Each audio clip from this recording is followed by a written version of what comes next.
Se o sono é essencial para manter a nossa saúde, o equilíbrio, a homeostase do nosso organismo, por outro lado, a privação do sono ou a redução do sono pode levar a diversas alterações orgânicas. Diversas pesquisas e a National Sleep Foundation apontam a privação do sono como um fator de risco para a obesidade.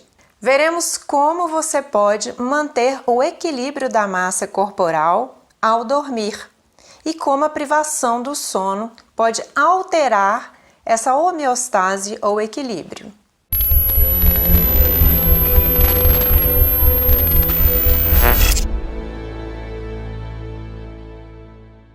Dados estatísticos colhidos pela National Sleep Foundation apontam que 65% dos americanos estão obesos. No Brasil, nós podemos reduzir essa taxa em 10%. 55% da população brasileira está em estado de obesidade. E isso é muito complicado, pois a obesidade ela atinge tanto adultos quanto crianças. Nos Estados Unidos, no ano 2000, 1 em cada 3 crianças apresentava obesidade, e isso se tornou um problema de saúde pública, pois essas crianças tinham uma tendência maior para a diabetes do tipo 2 e, juntamente com a diabetes do tipo 2, outras alterações orgânicas, como problemas de hipertensão, problemas nos órgãos vitais como os rins, problemas de visão associados. E sabemos que o sobrepeso e a obesidade são responsáveis por aumento da hipertensão, aumento de acidentes vasculares encefálicos ou derrames e várias outras alterações. Em pesquisas de revisão de literatura, observou-se que nos últimos 20 anos o índice de apneia obstrutiva do sono, que é quando a pessoa não respira direito à noite, e um dos fatores é a obesidade, além de alguns outros fatores crânio-mandibulares, que foram falados já em outros vídeos sobre a respiração bucal. E esse índice aumentou em mais de 400%, demonstrando que a obesidade aumentou imensamente nos últimos 20 anos. Os fatores que interferem no equilíbrio da massa corporal são o sono, a ingestão calórica, o gasto energético, os exercícios físicos e a questão genética. O IMC, ou Índice de Massa Corporal, é o parâmetro utilizado para as medidas de peso, para se saber se você está com sobrepeso ou não. Vamos entender essa fórmula e aplicá-la na prática?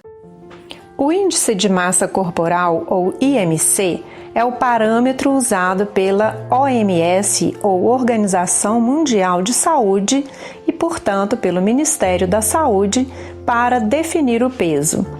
Na primeira imagem, vemos a simulação do IMC de uma pessoa de 50 quilos com a altura de 1,70 m.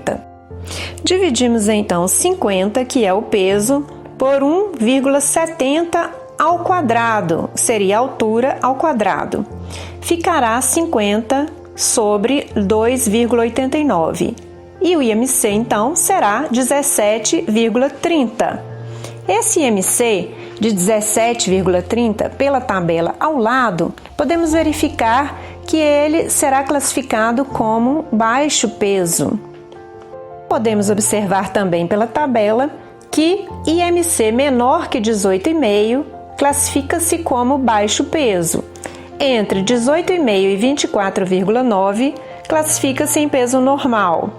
Entre 25 e 29,9 sobrepeso.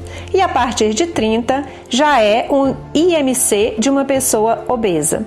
Observamos também que o risco de comorbidades ou de doenças relacionadas aumenta com o aumento do IMC. O sono adequado, ou seja, aproximadamente de 7 a 8 horas para adultos, é responsável por manter o equilíbrio de 2 hormônios importantes no balanço energético ou no equilíbrio do apetite a fim de manter o controle da massa corporal. São eles a leptina e a grelina. Esses dois hormônios têm ações antagônicas. A leptina é responsável pela inibição do apetite e a grelina pelo aumento do apetite ou da fome. O sono exerce um efeito modulador sobre a fome e a saciedade. Como isso ocorre? Vamos ao sistema nervoso. O hipotálamo é uma região do sistema nervoso que fica no encéfalo, dentro do crânio, e que tem como função primordial manter o equilíbrio ou homeostase das funções orgânicas, ajustando-as ao ambiente através principalmente da coordenação entre o sistema nervoso e o sistema endócrino ou hormonal.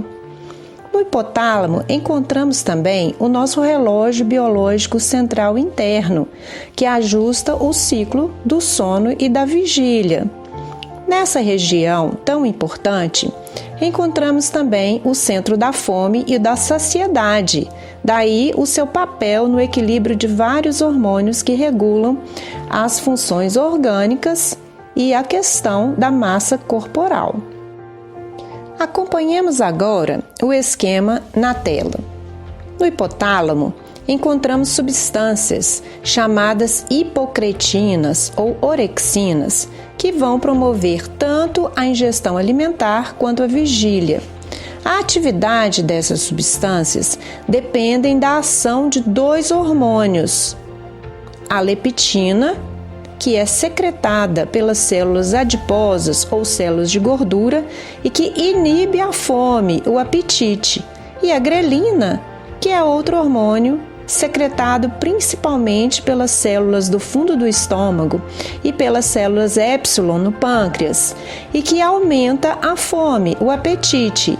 Vejam que o efeito desses dois hormônios, da leptina e da grelina, são antagônicos, mas complementares, pois o seu equilíbrio regula o equilíbrio da massa corporal. Durante o sono de 8 horas para adultos, esse equilíbrio ocorre naturalmente. E o que acontece se não dormirmos ou reduzirmos o sono, o que é chamado de privação de sono, para menos de 7 ou 8 horas? Importante lembrar que para crianças e adolescentes é necessário um número maior de horas para o sono, por volta de 10 horas para crianças e adolescentes, e para bebês em torno de 16 horas. E quando ocorre a privação do sono? O que acontece com os níveis desses hormônios? Vamos entender um pouco sobre isso? Essa imagem ilustra os mecanismos potenciais associados à privação do sono que podem levar ao ganho de peso e obesidade. Vamos seguir a ilustração do esquema na tela. A privação do sono diminui os níveis de concentração de leptina, o hormônio que diminui a fome, o apetite. Ao contrário, aumentará os níveis de concentração da grelina, o hormônio que aumenta a fome, o apetite. Assim, com a redução ou privação do sono, ocorre um aumento da fome, do apetite, e como o paciente fica acordado, há um aumento da oportunidade para que ele coma, o que aumentará a ingestão de calorias, especialmente se a ingestão for de alimentos ricos em gorduras e carboidratos, levando ao ganho de peso e obesidade. Continuando na sequência, ocorre também a alteração do equilíbrio térmico ou da termorregulação. O sono promove a termorregulação a fim de facilitar o gasto natural de energia para o equilíbrio da massa corporal. Mas como não há um repouso suficiente devido à privação do sono, o paciente tem um aumento do seu cansaço e da fadiga. Ele tenderá, por isso, a não realizar atividade ou exercício físico durante a vigília. o que levará à redução do gasto energético ou das calorias. Isso também leva ao ganho de peso e à obesidade. Diante de tudo isso que nós vimos, nós corroboramos então que o sono é extremamente importante para a nossa saúde. E ao contrário do que muita gente pensa, dormir não é perda de tempo, e sim o melhor investimento que você pode fazer pela sua saúde. Pensemos nisso. Se você não se inscreveu no canal, inscreva-se e deixe aqui os seus comentários, as suas sugestões. Isso é muito importante. Eu faço questão de ler cada comentário, cada sugestão e de responder. Uma excelente noite para todos e durmam com os anjos.